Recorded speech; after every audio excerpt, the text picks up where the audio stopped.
सावन के महीने की जो अष्टमी होती है, शिव महापुराण की कथा में और देवी भागवत में वर्णन मिलता है। देवी भागवत में और शिव पुराण में वर्णन मिलता है, अष्ट सिद्धि नवनिधि 64 योगिनी सारी विद्या नव देवी सब सावन के महीने की अष्टमी तिथि के दिन महादेव से मिलन करने आती हैं। भगवान देवाधिदेव महादेव 11 रुद्र के रूप में, 12 ज्योतिर्लिंग के रूप में, सहस्त्र नामावली के रूप में शिव उनसे मिलते हैं। वो समय होता है प्रदोष का समय, शाम का समय। जब सावन के महीने की अष्टमी तिथि पड़े, चाहे वो उजाले की पड़े चाहे अंधेरे की पड़े, अष्टमी तिथि पड़े, शाम के समय 2 दीपक, एक लंबी बत्ती का एक गोल बत्ती का, शिव के मंदिर में अपनी कामना कर कर, जो बच्चों को अच्छी नौकरी चाहिए या कोई बीमारी का हल चाहिए या धन की कमी है या कोई समस्या है, एक लंबी बत्ती किसके लिए है? जम के बोलो, देवी के लिए। गोल बत्ती किसके लिए? देव के। 2 बत्ती घी की, गोल बत्ती को जलाओ पहले, फिर लंबी बत्ती का जो दिया हो उसकी बत्ती का मुख गोल बत्ती की ओर हो, वो बत्ती अपनी ओर नहीं हो। समझ में आ रहा है ना सबको? अच्छा, भोलेनाथ जी को भी मालूम है आज ये वाली कथा बाचेगा जब ये दिया आ गया हो। ये जो बत्ती का मुख है, देखो ये दिया, ये लंबी बत्ती, ये गोल बत्ती, तो ये जो गोल बत्ती है आपने यहां जलाई और ये लंबी बत्ती जो है ना, इसका मुख गोल बत्ती की ओर हो। 64 योगिनियां, अष्ट सिद्धि, नवनिधि, 9 देवियां, सारी विद्या। शिव जी की जो गोल बत्ती है, शंकर क्या है? ज्योतिर्लिंग, ज्योतिर्स्वरूप। मां दुर्गा क्या है? ज्योति स्वरूपा। क्या कहते हैं? ज्वाला महारानी की।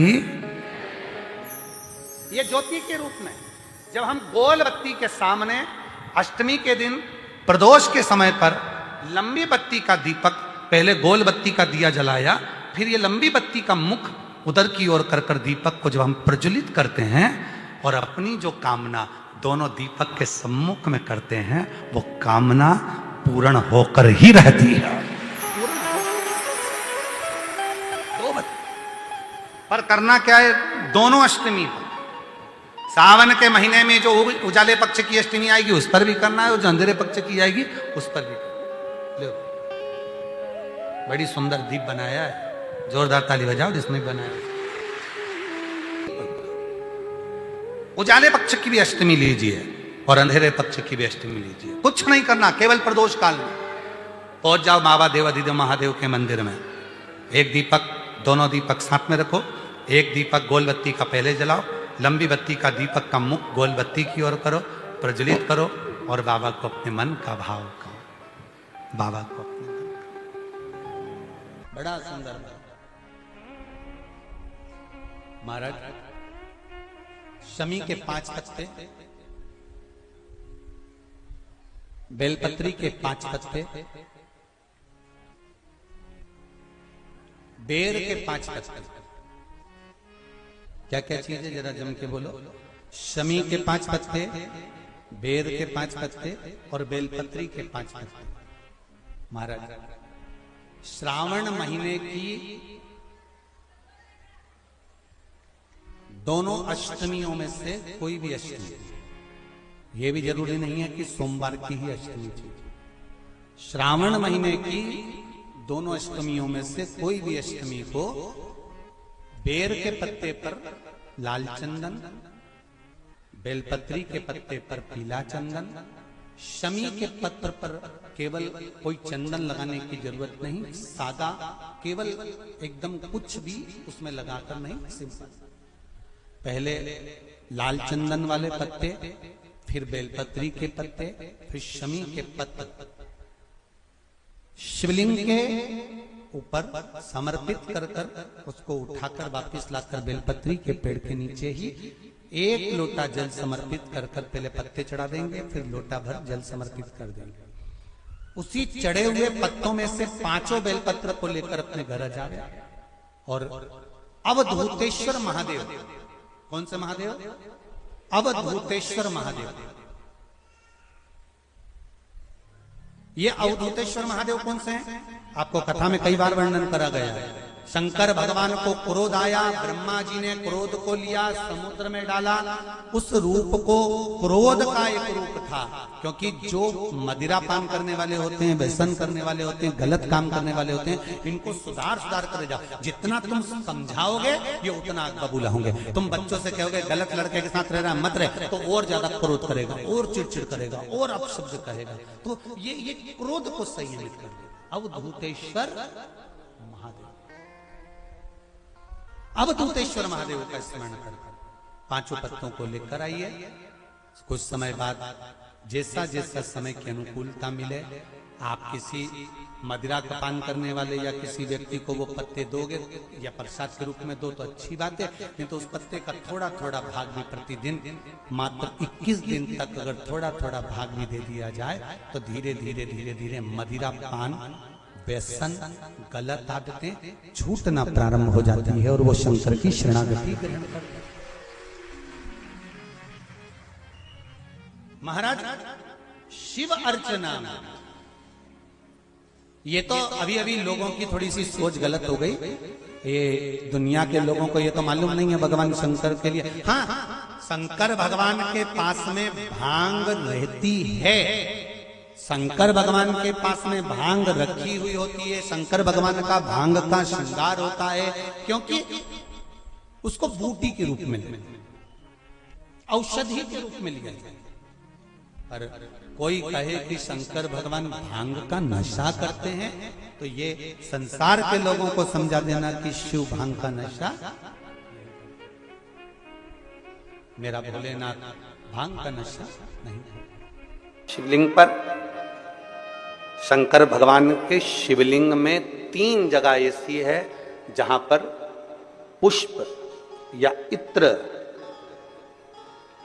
या बेलपत्र या सुगंधित पदार्थ भगवान शंकर को समर्पित करा जाता है तो रोग से निवारण होता जाता है। 3 स्थान समझेंगे। ये शिवलिंग जलाधारी अशोक सुंदरी का स्थान मध्य में, इधर गणेश का स्थान, इधर षडानंद कार्तिकेय का स्थान। 3 स्थान हैं जहां पर बन सके। अगर आपको लगता है कि मैं जांच कराने के लिए डॉक्टर के पास जा रही हूं और डॉक्टर ने बोला है कि कोई बड़ी बीमारी तुमको लगती है तो जांच कराने जाओ, डॉक्टर बोले जांच कराओ, जितनी रिपोर्ट होना आना चाहती है आए, पर उससे पहले अगर 3 जगह पर इत्र समर्पित कर दिया जाए, इत्र हो या सुगंधित कोई पुष्प हो, इत्र या सुगंधित पुष्प, 3 स्थान पर अगर इत्र समर्पित किया जाए तो वो स्थान और इत्र समर्पित कर कर आप जाओ, फिर जांच कराओ, मना नहीं, पर वो 3 स्थान बताएगा। पहला स्थान अशोक सुंदरी और भगवान शंकर का जो शिवलिंग रखा है उसके बीच में जो अशोक सुंदरी और शंकर भगवान के शिवलिंग के बीच में एक जगह खाली पड़ी रहती है। अशोक सुंदरी का स्थान पूर्ण होगा, शिवलिंग होगा, उसके बीच में एक स्थान खाली होता है। उस स्थान पर अगर जिस समय पर भगवान शंकर के जिस अशोक सुंदरी और शिवलिंग के बीच में जो स्थान है वहां पर अगर इत्र लगाया जाए, दूसरे नंबर पर शिवलिंग के ऊपर से लेकर नीचे के मध्य भाग में, जहां मध्य भाग है ये शिवलिंग, ये नीचे का भाग, और मध्य भाग में अगर इत्र लगाया जाए, और तीसरा भगवान शंकर का जो जल नीचे की ओर गिरता है, जहां जो पट्टी रहती है पानी नीचे आने की, उस पट्टी पर अगर इत्र लगाया जाए, ये 3 स्थान इत्र लगाने के होते हैं। अगर वहां लगाया जाए तो कैसा भी रोग हो आपकी जांच अच्छी ही आएगी, बेकार नहीं आ सकती। आप कितने ही करा लें उसको। एक शंकर भगवान के शिवलिंग का 3 जगह पर इत्र या 3 जगह पर सुगंधित पुष्प लगाया जाए। अब जब आप लोग अभिषेक करने बैठते हैं या पूजन करने बैठते हैं या शंकर जी के मंदिर जाते होंगे, कौन कौन जाता है शिवालय? सभी लोग जाते हो? बोलो हर हर महादेव। शिवालय जाते हो तो शिवालय में जाकर जब आप इत्र चढ़ाते हो भगवान पर, यहाँ इत्र लगाया आपने, फिर यहाँ पर भी लगा देते हो, यहाँ पर भी लगा देते हो, यहाँ पर भी लगा देते हो, सब दूर इत्र लगा देते हो। जो समझदार होता है ना वो सभी दूर इत्र लगा देता है। और कई कई ऐसे रहते हैं जरा सा इत्र लिया और रुई में लेके एक जगह पर रख दिया, फूल में लेके एक जगह पर रख दिया, पर पूर्ण जगह पर इत्र लगा दो, बाबा के पूर्ण स्वरूप पर इत्र लगा दो। आपको नहीं मालूम अनायास, आपको नहीं मालूम कि 3 जगह कौन सी है, तो आप पूर्ण स्वरूप पर इत्र लगा दीजिए, पूर्ण स्वरूप पर। वेद मंत्र में त्र्यंबकेश्वर का बाबा का मंत्र,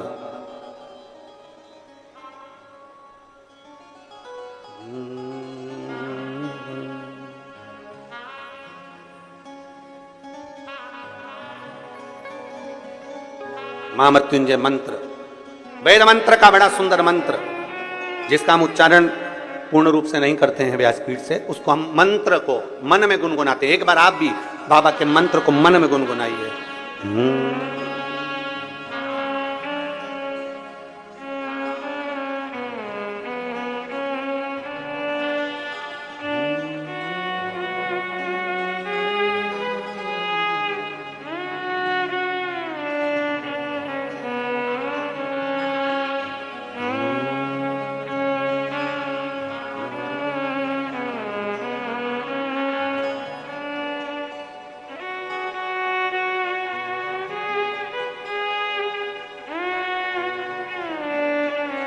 भगवान शिव का त्र्यंबक मंत्र का स्मरण करें, और नहीं कर सकते तो पंचाक्षर करें नमः शिवाय, नहीं कर सकते षडाक्षर करें ओम नमः शिवाय, नहीं कर सकते तो श्री शिवाय नमस्तुभ्यम का स्मरण करें। आपको नहीं किया 3 जगह का वर्णन,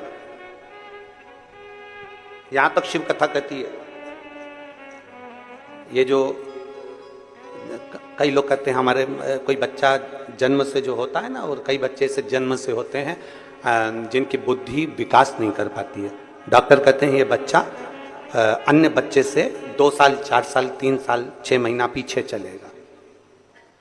अब माँ सोचती है मेरा बेटा 2 साल 4 साल 6 साल पीछे अन्य बच्चों से। हाँ, तब उस जगह पर शंकर भगवान के शिवलिंग अशोक सुंदरी की जगह और मध्य का जो खाली स्थान है, मध्य का जो स्थान बचा हुआ है, वो स्थान कई बार लोग कहते हैं गुरुजी ये पार्वती जी है, ये शिवलिंग है, ऊपर जो जलाधारी में से जल बह रहा है, शंकर जी की 5 लड़कियां हैं, जया विषहरा शामली बारी दौतली देव, ये अशोक सुंदरी, ये गणेश कार्तिकेय का स्थान, जो बीच में अशोक सुंदरी और शिवलिंग के बीच में जगह है, वो स्थान किसका है? शिव पुराण में इसका लिंग पुराण के अंतर वर्णन आता है कि वो स्थान भगवान शंकर की जो जितनी सती उमा कात्यायनी कुष्मांडा स्कंदा जितनी महागौरी जितनी माताएं पूर्व में रही हैं, इन माताओं का स्थान शंकर ने यहाँ रखा है। और वो स्थान ऐसी जगह है, अगर कोई बच्चा कितना भी पीछे है, डॉक्टर कह दिया इसको कि ये अन्य बच्चों से 2 साल पीछे, अन्य बच्चों से 4 साल, इसका विवेक काम नहीं कर रहा। एक छोटी सी बेलपत्र, एक छोटी सी बेलपत्र, छोटी सी बेलपत्र, छोटी, और उस छोटी सी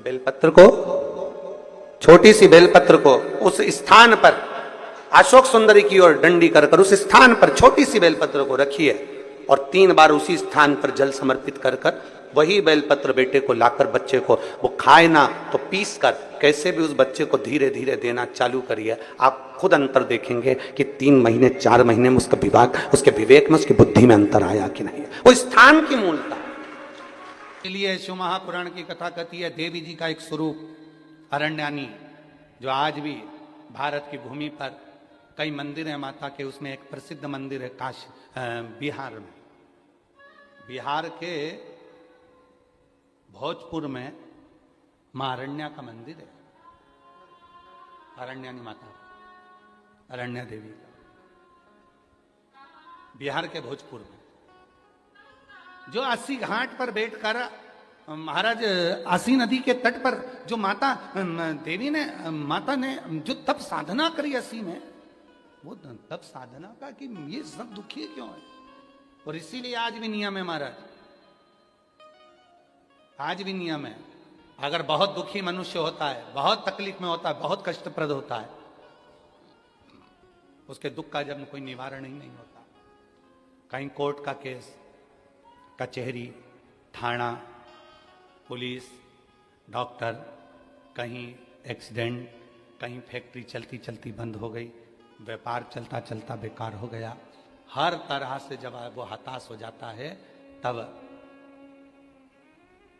अब आप लोग तो बिहार भोजपुर जाकर, बिहार के भोजपुर में अरण्या देवी का मंदिर है, और आप तो वहां नहीं जा सकते, तो उसके लिए 7 लाल पुष्प या एक ही पुष्प की 7 लाल पत्तियां, 7 दुर्वा के साथ में, 7 लाल अक्षत के साथ में, यदि अरण्यानी देवी के नाम से, अरण्यानी देवी के नाम से यदि बेलपत्र के वृक्ष के नीचे समर्पित कर दिया जाता है, तो वो अरण्यानी देवी तुम्हारे घर के जितने भी दुख होते हैं, चाहे कोर्ट से जुड़ा हो, पुलिस से जुड़ा हो, चाहे फैक्ट्री बंद हो रही हो, व्यापार बंद हो रहा हो, तो अरण्यानी देवी उसको संभाल लेती है और बल देकर उसको पुनः आगे बढ़ा देती है। अरण्य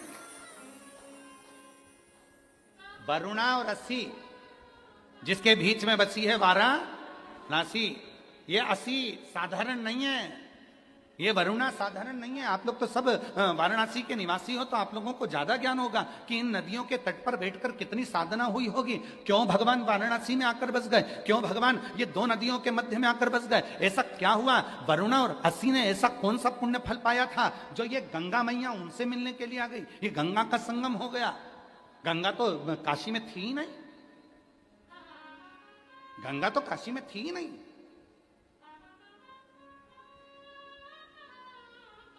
कौन लेकर आया इनको? कौन? ये वरुणा रसी ने ऐसा कौन सा पुण्य कर दिया था जो गंगा को लेकर यहां आ गई? कौन सा आंतरी अनसुईया ने तब कर दिया था जो अनसुईया जी के कहने पर गंगा यहां पहुंच गई? कौन सा तप शनि महाराज ने कर लिया था जो गंगा जी यहां पहुंच गई? सप्त तप की, कल सप्त केशव की बात, पंच केशव की बात चल रही थी, आज सप्त तप की बात है। शनि महाराज का तप, आंतरी अनसुईया का तप, वरुणा का तप, असी का तप, भृगु का तप, कितने तप है यहां। और उस तप के बल पर कोई गंगा ऐसे ही नहीं आई है। गंगा का तो सीधा सीधा रूट था, गंगा सीधी जा रही थी, पर काशी के लिए मुड़ी फिर चली, काशी के लिए मुड़ी फिर चली। क्यों आई है? कभी विचार करना, वाराणसी में निवास करने वाले कभी विचार करें कि गंगा मैया को लेकर आने वाला, गंगा मैया को यहां स्थापित करने वाला, गंगा मैया किसके कहने पर क्यों आई, किस तप के बल पर, किस साधना के बल पर, किस भाव से यहां पहुंच गई? कभी विचार करिए। असी के तट पर कौन सी देवी है? जम के बोलो, अरण्यानी देवी। आराधना बृहस्पति भगवान ने काशी में करी। बृहस्पतिश्वर महादेव काशी में विराजमान। कौन से महादेव? जम के बोलिए जरा। बृहस्पतिश्वर महादेव काशी में विराजमान है। जो अंगूठी में पुखराज नहीं पहन सकते,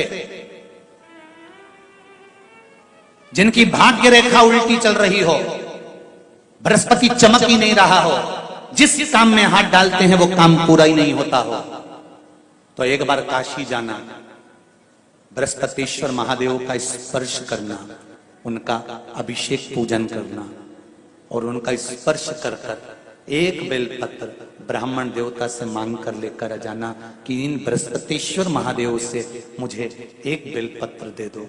तुम्हें पुखराज पहना कि नहीं पहना, हीरा रतन माणिक पहना कि नहीं पहना, वो बेलपत्र इतना चमत्कार कर देगी कि जिंदगी में कभी संपदा की कमी आएगी ही नहीं। अगर बृहस्पति नहीं चमके तो बृहस्पतिश्वर महादेव, जहां पर बैठकर बृहस्पति भगवान ने शंकर भगवान की आराधना करी है, रोज गंगा जल जाना, गंगा जल लेकर आना, शिव जी की आराधना करना, एक शिवलिंग का निर्माण करा, उसकी आराधना में बृहस्पति भगवान डूब गए, उसकी आराधना में बृहस्पति महाराज निरंतर लगे रहे। और इतनी आराधना बृहस्पति महाराज ने करी, इतनी आराधना करी बृहस्पति महाराज ने कि शंकर भगवान सामने प्रकट हो गए। मांगो बृहस्पति, तुमको क्या चाहिए? कुछ नहीं, केवल आपका भजन। नाम रख दिया, तुम्हारा नाम बृहस्पति रहेगा। बृहस्पति भगवान का एक नाम बृहस्पति भी रख दिया और तुम साधारण नहीं रहोगे। तुमने मेरी आराधना करी है तो देवताओं के गुरु बनकर विराजमान होगे। अब अभी तक 2 भार इंद्र के पास में थे, बहुत ध्यान देकर समझना ये नवग्रह कथा को। 2 भार थे इंद्र के पास। इंद्र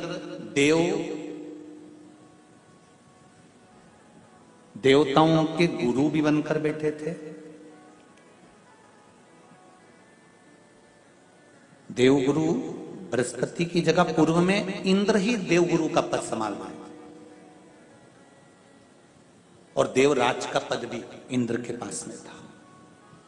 कौन कौन से पद थे, जम के बोलो जरा।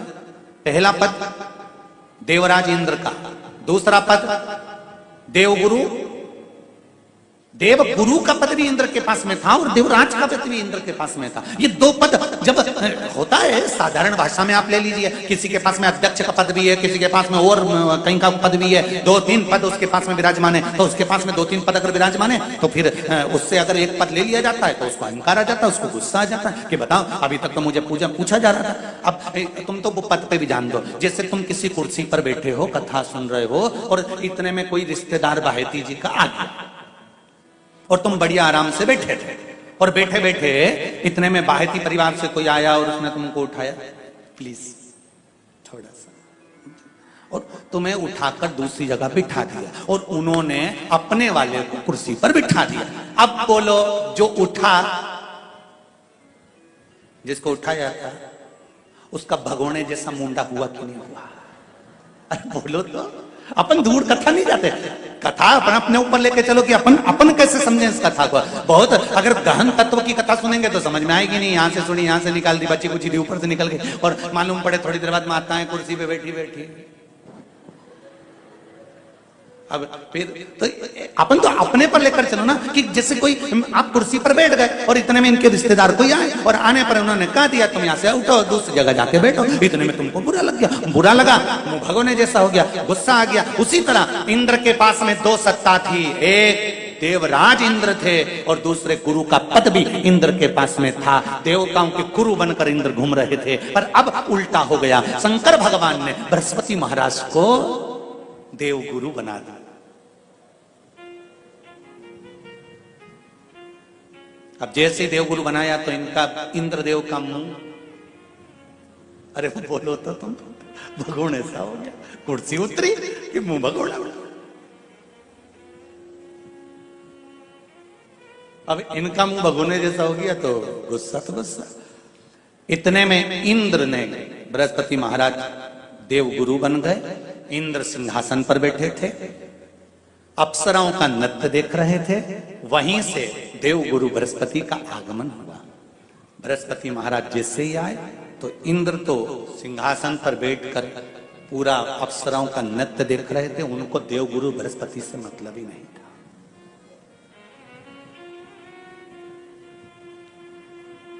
कोई स्थान नहीं, कोई सम्मान नहीं, कोई आदर नहीं, कोई आदर नहीं। जिसको घर के बड़े बुजुर्ग सम्मान देते हैं, घर के बच्चों का भी फर्ज है कि उसका सम्मान बच्चे करें।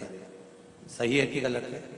घर के बुजुर्ग उसको सम्मान दे रहे हैं ना, घर के बड़े उसका सम्मान कर रहे हैं ना, तो घर के बच्चे कहते हैं नहीं, वो तो हमारे लिए गलत सोचता है, हमेशा हमारे लिए अपशब्द बोलता है, हमेशा आड़ा टेढ़ा बोलता है। तो घर के बुजुर्ग कहते हैं तुम्हें क्या करना है, जब हम सम्मान दे रहे हैं तो तुम भी दो, हम आदर कर रहे हैं तो तुम भी करो।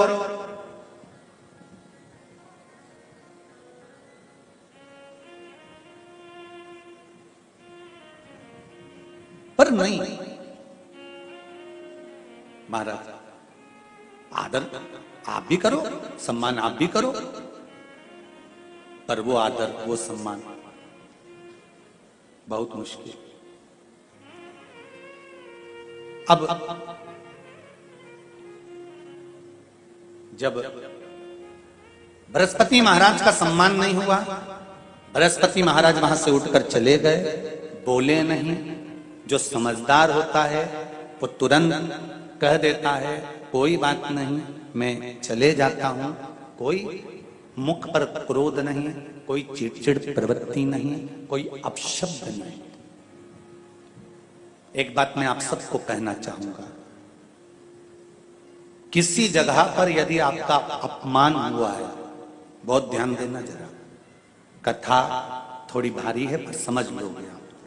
किसी जगह पर यदि आपका अपमान हुआ है तो आप भगवान शंकर को धन्यवाद देना कि मैंने पूर्व में किसी का अपमान करा होगा तो मेरा हिसाब आपने इतनी जल्दी बराबर कर दिया है, इतनी जल्दी बराबर कर दिया। ये थोड़ा सा अपमान मेरा कराया, मेरा हिसाब बराबर हो गया। कोई गाली दे रहा है, देने दो, शंकर भगवान को धन्यवाद देना, बाबा बड़ी कृपा करी। मैंने पूर्व में इसको गालियां दी होंगी, अपशब्द कहा होगा, तो इसने मुझे पलट कर गाली दे दी, अपशब्द कह दिया। ये तेरी कृपा है, ये तेरी दया। और जब तक तेरी करुणा, तेरी कृपा, तेरी दया नहीं हो, तब तक कुछ हो ही नहीं सकता। तेरी कृपा।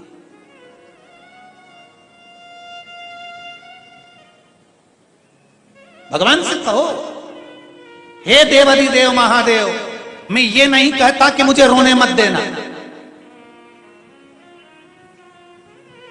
क्योंकि कर्म का भोग तो मुझे भोगना पड़ेगा। देवाधिदेव महादेव से कहो, हे देवाधिदेव महादेव, मैं ये नहीं कहता कि मुझे रोने मत देना, पर इतना जरूर कहता हूं, तेरे सिवा किसी दूसरे के आगे झुकने मत देना। बस इतनी कृपा कर।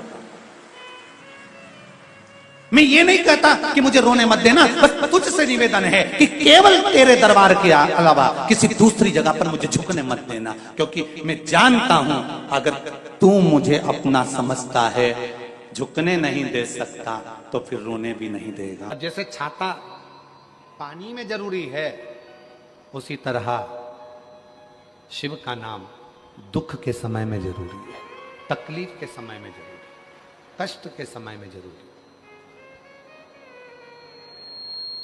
और ऐसे कई लोग आपको मिलेंगे जो आपसे कहेंगे कि मेरे पास आकर बैठना, मैं तुम्हारी जिंदगी के जीवन में कभी दुख नहीं आने दूंगा। नहीं भाई, ऐसा हो नहीं सकता। शिव महापुराण की कथा कहती है, दुख और सुख ये दो पहलू हैं, ये तो हमारे जीवन में चलेंगे। जूता चप्पल की दुकान पर गए हो कभी तुम लोग? अरे बोलो तो जम के, ठीक है। एक जूता दे देता है क्या वो? छत्तीसगढ़ में भिलाई में जूता की दुकान पर जाओ और कह दो भैया हमको एक ही जूता चाहिए, हम दो जूते नहीं चाहिए, देगा क्या?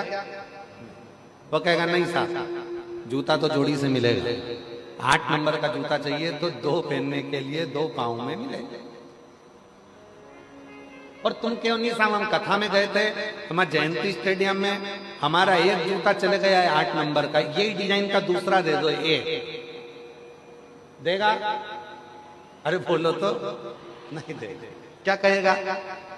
क्यों साहब, मेरी दुकान में क्या एक जूता मिलेगा? मिलेगा तो दोनों मिलेगा, हमको एक जूता नहीं,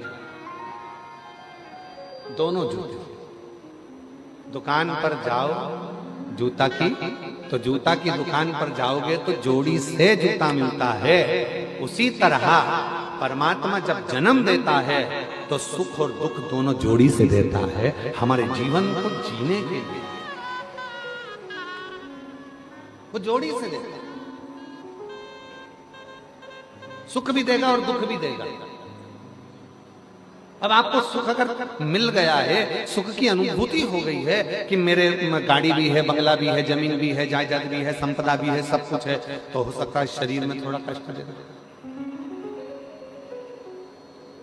हो सकता है शरीर में कष्ट। ये दोनों जोड़ी से मिलते हैं। शंभु शंभु, दूसरे नंबर का पंडाल पीछे की आवाज। हो सकता है ये कि तुम सोचो कि मुझे केवल सुख ही मिलेगा, नहीं मिलेगा। दुख और सुख ये दोनों जोड़ी से प्राप्त हो।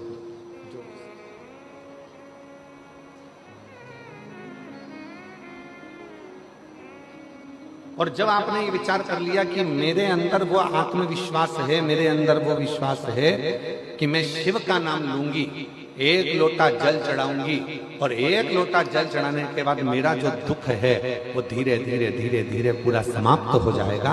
तो शिव कहते हैं जब विश्वास रखकर कोई मेरे मंदिर में आता है, शिवालय में आता है, एक लोटा जल समर्पित करता है, तो शिव कहते हैं उसके विश्वास के कारण उसका दुख समाप्त हो जाता है, उसकी तकलीफ समाप्त हो जाती है, उसका कष्ट समाप्त हो जाता है।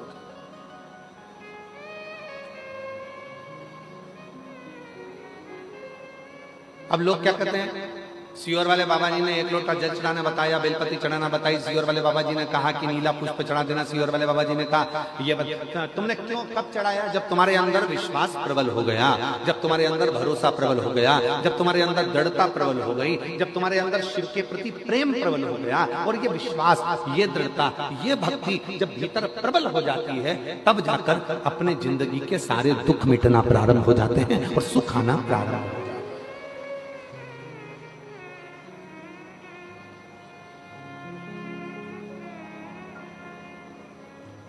छत्तीसगढ़िया जम के बोलो जरा, छत्तीसगढ़िया जय जोहार। तो ये जीवन का सुख हमारे भीतर कब आएगा? जब हमारे अंदर आत्मविश्वास और विश्वास प्रबल हो जाए, जब हमारा भरोसा प्रबल हो जाए। और भरोसे को प्रबल कब करा जाएगा? जब आपके अंदर शिव महापुराण की कथा